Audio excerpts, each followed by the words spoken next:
मजा कौन सा है जिसके पीछे पूरी की पूरी दुनिया भाग रही है? सेक्सुअल प्लेजर्स की तरफ, सेक्स की तरफ।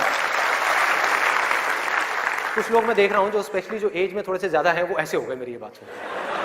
अरे भाई ये क्या बोल दिया, SEX, ये वर्ड कहां से मुंह से बाहर आ गया?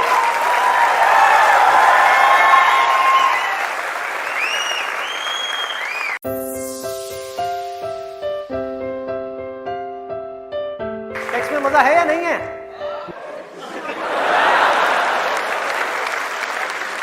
शर्म नहीं आ रही पब्लिक में? यस, अरे बहुत मजा है।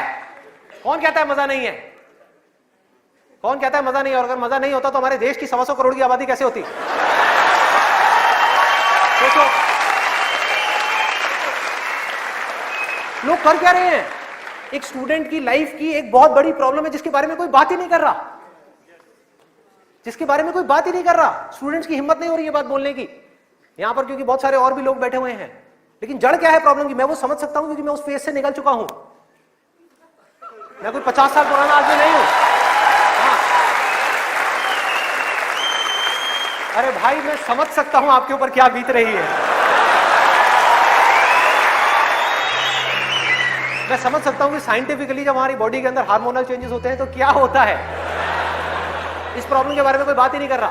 पेरेंट्स कह रहे हैं पढ़ो, टीचर्स कह रहे हैं पढ़ो, कोई ये नहीं बता रहा कि यहां से अपना ध्यान कैसे हटाए, कैसे हटाए।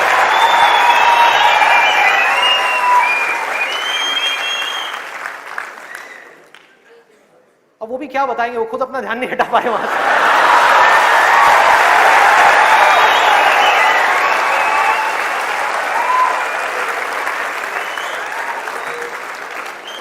मुझे लग रहा है यहां पर कुछ पेरेंट्स थोड़ी देर में बगावत करने वाले हैं। भाई ये ज्यादा हो रहा है, हमारी संस्कृति में ये सब बातें अलाउड नहीं है, हमारे कल्चर में ये सब बातें फिट नहीं होती। कौन सा कल्चर, कौन सी संस्कृति? ध्यान से समझो क्या मैं बोलने वाला हूं। मैं बुराई नहीं कर रहा किसी चीज की, मैं सिर्फ इतना सा कह रहा हूं, कल्चर बनता है सिचुएशंस के अकॉर्डिंग। कल्चर जो बनता है, ट्रेडिशंस जो बनते हैं वो बनते हैं सिचुएशंस के अकॉर्डिंग। सिचुएशंस कल्चर के अकॉर्डिंग नहीं बनती भाई, इस बात को उनको समझना है कि ये जो कल्चर बना था आज से 1000 साल पहले वो बिल्कुल परफेक्ट था उस 1000 साल पहले वाले टाइम के हिसाब से। आज के हिसाब से कैसे भाई, कैसे लगाओगे इन सब बातों को यहां पर? आज के टाइम में कैसे अप्लाई करोगे? जब सेक्स करने के लिए आज से अगर हम पीछे चले जाएं, मे बी 500 साल पीछे चले जाएं, तो अगर आप पेरेंट्स हो, आपको अपने बच्चों को इन सब गलत कामों में जाने से रोकना है, अगर इसको गलत कहें तो, हाँ, इन सब कामों में जाने से रोकना है, तो आप क्या कर सकते थे? उसके हाथ पैर बांध करके उसको कमरे में लॉक कर दो, और जब शादी की एज हो उसकी फटाफट से शादी करा दो, या चाइल्ड मैरिज करा दो ना, जरूरत ही क्या है, आगे बढ़ने ही मत दो उसको, फटाफट से चाइल्ड मैरिज, 5-6 साल का है, चाइल्ड मैरिज कराओ, काम खत्म। उस टाइम के हिसाब से वो ठीक था, आज आप कैसे रोकोगे? और मैं सिर्फ सेक्सुअल प्लेजर्स उनकी बात नहीं कर रहा जो फिजिकल लेवल पे है, वो तो है ही है, एक मेंटल लेवल पे भी है कि somebody wants to do that, आप रोक नहीं सकते अपने बच्चों को।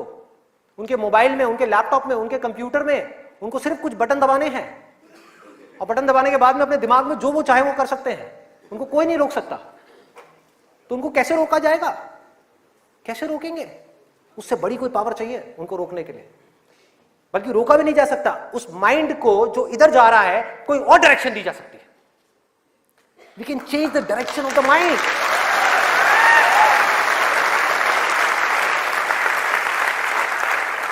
ये पावर इतनी बड़ी है कि इसको कंट्रोल नहीं किया जा सकता, इसको रोका नहीं जा सकता, इसकी डायरेक्शंस को चेंज किया जा सकता है, माइंड की एनर्जी इसको कहीं और लगाया जा सकता है। तो ये एक ऐसी पावर है जिसको डिजायर बोलते हैं। है डिजायर ही दोनों तरफ, अगर आप ध्यान से देखो जो भी मैंने अब तक कहा आज के सेशन में, है डिजायर ही। एक है कुछ पॉजिटिव करने का डिजायर, कुछ कंस्ट्रक्टिव करने का डिजायर, कुछ बनने का डिजायर, कुछ करते रहने का डिजायर, अपनी एनर्जी को बढ़ाने का डिजायर। और एक तरफ है अपनी एनर्जी इसको वेस्ट करने का डिजायर, मजे लेते रहने का डिजायर। एक डिजायर है जो आपको नीचे ले जाएगा, आप धंसते चले जाओगे। एक डिजायर है जो आपको ऊपर उठा देगा, आगे ले जाएगा, परे ले जाएगा। धीरे धीरे यही डिजायर आपकी सबसे बड़ी पावर बन जाएगा, जो आज आपकी सबसे बड़ी वीकनेस है। और ये सिर्फ स्टूडेंट्स की बात नहीं हो रही यहां पे, कोई भी वो आदमी जिसके पास में करने के लिए कुछ नहीं है, जिंदगी का कोई मकसद नहीं है, उसका ध्यान इन्हीं चीजों की तरफ जाने वाला है और कहीं जा ही नहीं सकता। चाहे वो नशा हो, चाहे वो ये हो जिसकी मैंने अभी बात करी, इस वर्ड को कहने में भी डर लगता है, सेक्स, वो हो, उसके अलावा और कहां जाएगा ध्यान? खाने के ऊपर जाएगा, खाने के ऊपर जाएगा। आज हमारे लिए एंजॉयमेंट का मतलब क्या है? शादी का मतलब क्या है? शादी में शादी के लिए कोई नहीं जाता, खाने के लिए जाते हैं। अरे भाई उस शादी में खाना बहुत बढ़िया था, मजा आ गया। खाना जब तक आप पेट की भूख को मिटाने के लिए खा रहे हो तब तक वो अमृत है, और अगर खाना आप मन की भूख को मिटाने के लिए खा रहे हो तो वो जहर है।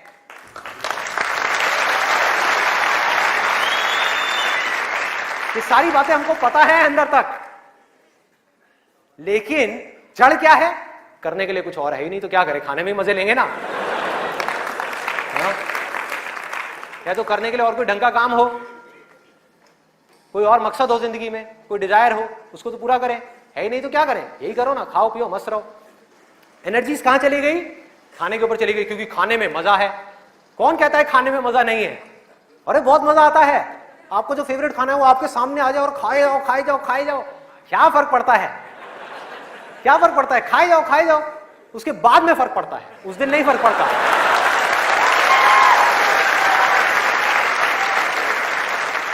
जिस आदमी की बॉडी ठीक काम नहीं कर रही, उसका माइंड किसी भी हाल में ठीक काम कर ही नहीं सकता,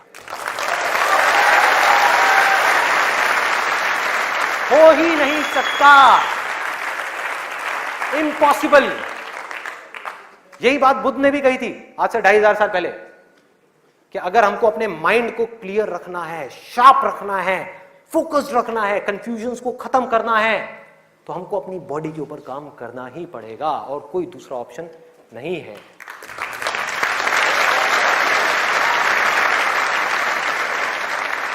एनर्जीज को सही डायरेक्शन देनी है। वो एनर्जी जो खाने पीने में जा रही है उसको लगाना है एक्सरसाइज में, उसको लगाना है खेलने में, उसको लगाना है फिजिकली वर्कआउट करने में, कुछ करने में, अपने टेस्ट को धीरे धीरे बदलने में। वहां से हट करके ये जो मिर्च मसाले वाली है, ऐसी ऐसी जो चीजें हैं तेल वाली और ये सब चीजें, यहां से हटा करके फ्रूट्स में, वेजिटेबल्स में, ऐसी ऐसी चीजों में। अब मैं और ज्यादा नहीं बोलूंगा, नहीं तो ऐसा लगेगा न्यूट्रिशन की क्लास चल रही है। आगे बढ़ते हैं। तो ये मैंने आपको 3 चीजें बताई। और क्या है जिसमें मजा आता है? नींद, आलस,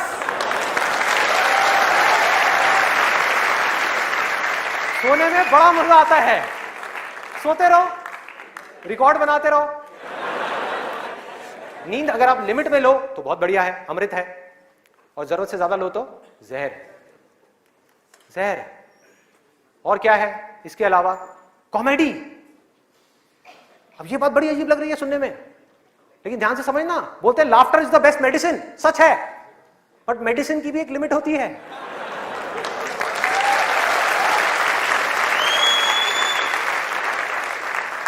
आपने 2 घंटा लग करके पढ़ाई करी, दिमाग का दही हो गया, उसके बाद में बैठ करके आप 15 मिनट के लिए कोई कॉमेडी वीडियो देख रहे हो इंटरनेट पे, वो तो ठीक है, लेकिन पूरा दिन बैठे बैठे बस कॉमेडी की तरफ ही घूमते रहो तो क्या होगा?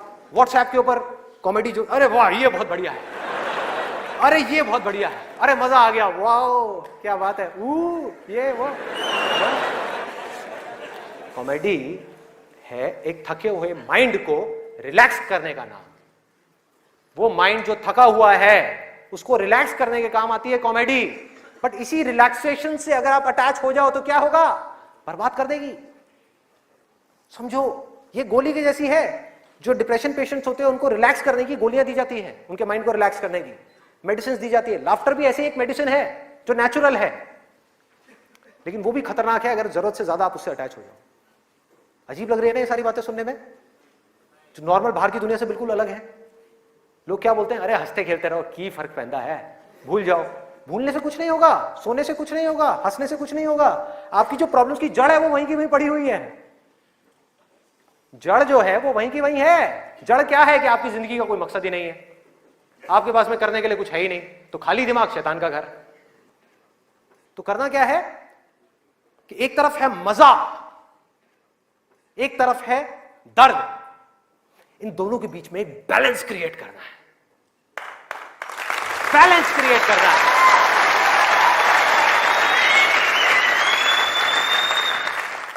मैं ये नहीं कह रहा कि सिर्फ ये करना है या सिर्फ वो करना है, नहीं, दोनों के बीच में बैलेंस क्रिएट करना है।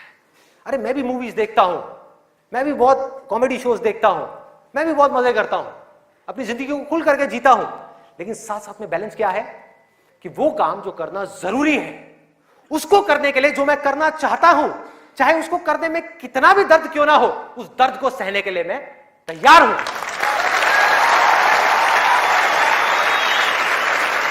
लोग मजा तो चाहते हैं लेकिन दर्द सहना नहीं चाहते। ये जड़ है हमारी लाइफ की सारी प्रॉब्लम्स की। चाहते तो हैं कि लाइफ में कुछ बड़ा कर जाएं, बहुत बड़े सक्सेसफुल हो जाएं, लेकिन उसके लिए जो दर्द सहना पड़ेगा, मतलब कि पढ़ना पड़ेगा या कुछ भी ऐसा करना पड़ेगा जिसमें कि आपको दर्द हो, आपके माइंड को या आपकी बॉडी को, वो काम हम नहीं करना चाहते। और सक्सेस मिलेगी आपको वही काम करने से। तो क्या निकला आज के सेशन से, अगर मैं इसको समअप करूं एक लाइन के अंदर अंदर, कि इस दुनिया में डिजायर से बड़ी कंस्ट्रक्टिव पावर और कोई नहीं है।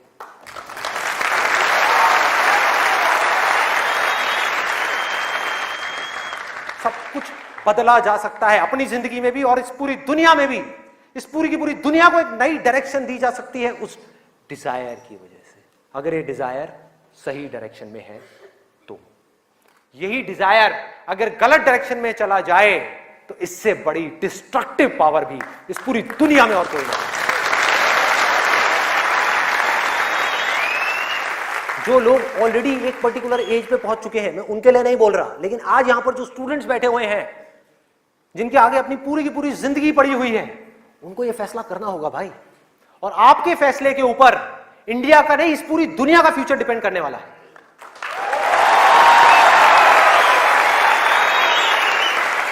आपका फैसला सिर्फ आपकी जिंदगी नहीं बदलेगा, अरे इस पूरी दुनिया को बदल देगा। क्या फैसला करोगे आप? किसको चुनना है और किसको छोड़ना है, किसको लिमिट में करना है और किस तक जाना है। जिस तक जाने में डर लग रहा है, उस डर को फेस करना है, उस दर्द को सहना है। कैसे? तो अंदर से सिर्फ एक चीज बोलते रहना है, सिर्फ एक लाइन, कि मुझे जिंदगी में कुछ करना है, मुझे कुछ करना है, मुझे कुछ करना है, मुझे कुछ करना है, मुझे कुछ करना है, मुझे कुछ करना है, मुझे कुछ करना है, मुझे कुछ करना है, मुझे कुछ करना है, मुझे कुछ करना है, मुझे कुछ करना है, मुझे कुछ करना है, मुझे कुछ करना है, मुझे कुछ करना है, मुझे कुछ करना है, मुझे कुछ करना है, मुझे कुछ करना है, मुझे कुछ करना है, मुझे कुछ करना है, मरते दम तक करना है, करते रहना है, चाहे कुछ भी हो रहा है, मुझे करते रहना है, मुझे हार नहीं माननी, मुझे कुछ करना है, मुझे कुछ करना है, मुझे कुछ करना है। इसको छोड़ना नहीं है, इसको पकड़ करके रखना है। आसान है, बहुत आसान है। अंदर से जिस दिन आ गया ना कि मुझे कुछ करना है और वो करना भी आसान है, अरे तो कौन रोकेगा आपको भाई? सोचो, बढ़ो आगे। मेरा टाइम गया, आपका टाइम शुरू।